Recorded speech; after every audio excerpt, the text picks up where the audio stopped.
Hello everyone. So, sa video na to is tuturuan ko kayo kung paano nyo i-invest yung pera gamit yung GCash. Paano tayo bumili ng bond, mutual fund, stocks gamit yung GCash at saka makapag-earn tayo ng dividend or interest. So, ito. Buksan mo na yung GCash. Then, punta tayo sa G-Invest. Pero dapat may laman yung GCash mo. And then, punta tayo sa G-Fund. So, ayan. So, ito yung fund.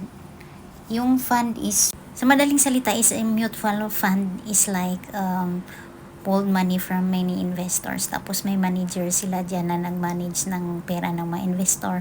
Tapos sila ang mag-invest sa mga stocks, mga funds or bonds para ma-diversify yung mga income natin, ganun.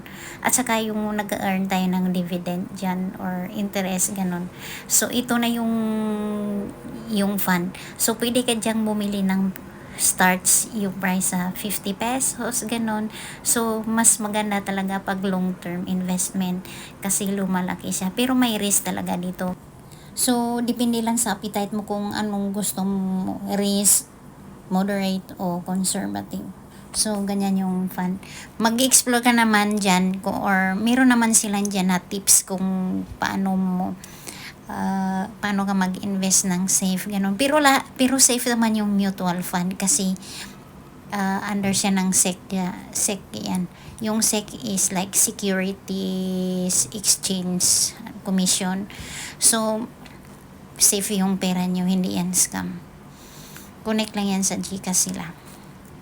So, ayun. Hey guys, so dito na naman tayo sa bond na investment. Yung bond kasi galing yan sa Bureau of Treasury. Tapos nagkukulik sila ng pera sa mga investors para bumili ng bond.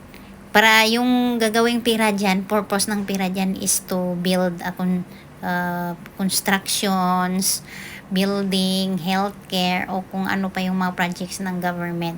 So dito is, ayan, gusto kong bumili ng T-bills nila. So, T-bills nila is like, treasury bills nila is like 5,000 pesos lang. So, yung maturity niyan is 5 years. Tapos yung, meron silang interest na 6%. Tapos yung dividend nila is 6% din. So, malaki na rin. So, dito, bibili tayo. Ano ba yun? Sana ba ako? Tapos, nakabili na ba ako? Hindi ko alam ang bilis ng video ko. So, dito nag-bonds. So, bibili pa lang siguro. Parang iba yung So, ayun. So, pag ganun, ayun yung binibinta nila na yung 90-day bills, like 3 months, tapos yung nila is 3%. Ay, 5.2%. So, bibili ako ng bibiliin ko dito? Is, bibili ako ng 1,000 pesos yung pera ko. Okay. So, bago ko bumili, kailangan mo munang i-top up yung trading wallet mo. So, nakabili na pala ako ng sa portfolio. So, trading wallet. So, dito lalabas kung paano bumili. So, bumili ako ng 90-day bill. So, 3 months to siya yung maturity. Tapos yung interest is 5.2%. So, 1,000 yung bibilin ko. Ganon. Maganda siya. Mas maganda siya sa time deposit. Oops, wala akong pera. So, kailangan ko mag-top up muna. Or, meaning na sobra yun sa trading wallet ko. Kasi yung trading wallet ko 1,000 lang eh. Yung T-bills pala is may convenience fee na 1 pesos. Kasi sa treasury bond is free only. So maganda na rin to. May convenience fee siya, 1.24 cents, and transaction fee is 62 cents. So ayan na, nakabili na ako 998. So yung minimum niya is 500 pesos. Tapos yung interest is 5.2, 5.28. Ayan. So ayan na, nakabili na pala ako na. Ito na pala yung na-order ko na retail treasury bond. Yung naka-order ako ng treasury bond is 5,000. Tapos yung 90 D bills ko is 1,196. So ayun na pala yung nabili ko lahat. So ayan, 6, yung portfolio ko is 6,900. So ayun na pala yung na-order ko. So ano pa palang ginagawa ko dito? So ayun na yung order ko. So yung order nyo is hintayin nyo na lang mga 5 working days, 4 to 5 working days bago i-issue yung na-order nyo. So ayun na, mga history ko yan, mga successful history ko yan na nabili ko sila. So magandang investment to kasi kung gusto mo ma-safe yung pera mo dito muna. At saka may lock-in to, hindi mo pwedeng i-withdraw to kasi may lock-in siya. May lock-in siya na 5 years at may lock-in siya na 3 months. Pero kung ayaw mo, gusto mo naman siyang ibenta, pwede mo naman siyang ibenta yung mga bond na binili mo, ibenta mo sa mga ibang investors. Pero maliit lang yung earn mo dyan kung ibenta mo. Mas okay na hintayin mo na lang yung yung maturity niya para malaki yung, at makita mo talaga kung magkano yung interest na pumasok sa iyo. Amakin mo yan, 6% dividend, 6% interest. Malaking pera na yan. So, kung kunyari, kung magbumili kang ng treasury bill na 5,000 pesos, tapos, yung 6% yung interest is like 5,000 i-divided by times mo sa 0.06%. So magkano yun na yun? 300 plus yata. Wala akong calculator. Basta 300 plus yung yearly mo. Yearly mo ba yun? Yes. Tapos yung ganun. Pero yung remit nila ng yung interest mo is quarterly sa T-bills. Yun. Tapos yung sa 90-day T-bills na naman, every 3 months lang yun. Interest lang yung binibigay nila, wala silang dividend kasi short term lang siya. So ito na, bumili na pala ako dito ng pupunta na pala tayo dito sa G-Fund, sa mutual fund. So nakabili na pala ako dito dati, di ba? Hindi ko lang alam. Parang nakabili.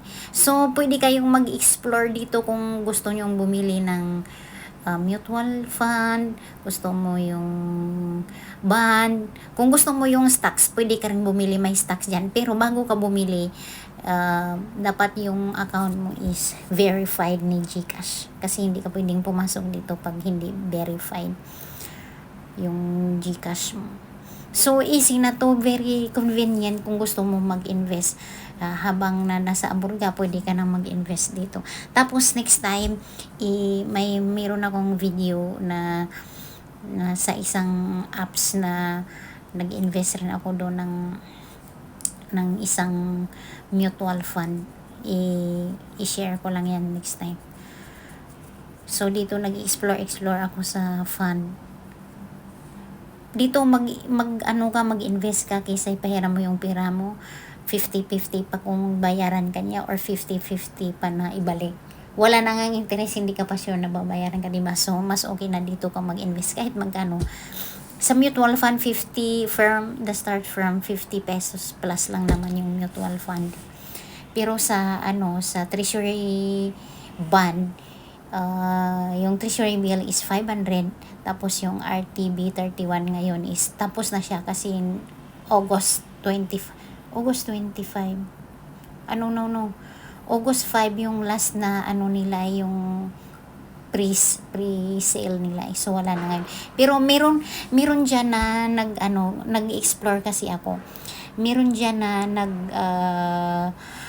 ibang investors ayaw na nila mag-wait ng maturity. So binibenta nila yung bond nila. Meron diyan may na-issued na treasury bills, binibenta nila ulit. So, gagawa ako ng video nyon. Pag may pera na ako, bibili ako ng na-issued na treasury bill na bond. Bibili ako para makikita. Pero pag maaga mo siyang ibinta, konti lang yung makukuha mo na interest. So, much better na patapusin mo na lang yung ano niya, yung maturity. Pero kung gusto mo naman mabilis yung mature ng pera mo, at saka makuha mo yung pera mo, doon ka na lang sa 3 months na na bill, yung treasury bill. 3 months lang siya. You can earn 5.28% interest. No dividend. So ayun, bumili na naman ako ulit ng T-bills. Ako pag may extra akong pera, hindi ko ginagastos, binibili ko ng ini-invest ko. Para ito is one of our passive income kung wala na tayong trabaho. Pag mag-retire na tayo sa Pinas, wala na tayong kakayahan magtrabaho, dito ka na lang magtrabaho sa mga bond, mga fund, para konti lang yung oras pang invest.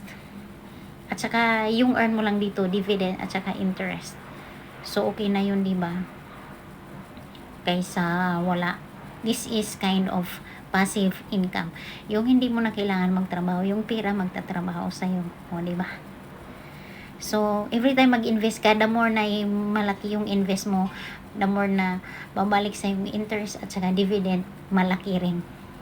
O, di ba? So, mas okay siya.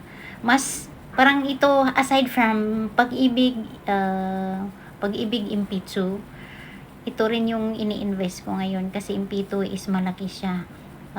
Siguro yung MP2 ko is sa sunod, gagawa ako ng video. I think mga sooner. We'll see kasi hindi ko pa nakita yung hindi ko pa nakita yung dividend ko kasi kakahulog lang. So siguro mga 1 year makita na natin yung interest at saka dividend niya. Kung magkano. So kung may extra kayo, dito ka na lang kasi government to eh. Yung sa stocks, pinag-aralan ko pa kung paano dito sa stocks kasi hindi ko pa masyadong alam. Kasi sa stocks mahirap na eh. Yung hindi mo alam yung kumpanya tapos bibili ka ng shares niya tapos lumagapak siya. Nawala na yung investment mo. So pag-aralan mo talaga yung strategy kung paano mag-improve yung pera mo dyan. Kasi may share ka dyan, so hindi natin gusto na yung share natin mawala lang, diba? So pag-aralan ng mabuti. So yun lang, see you again next time. Thank you, bye bye.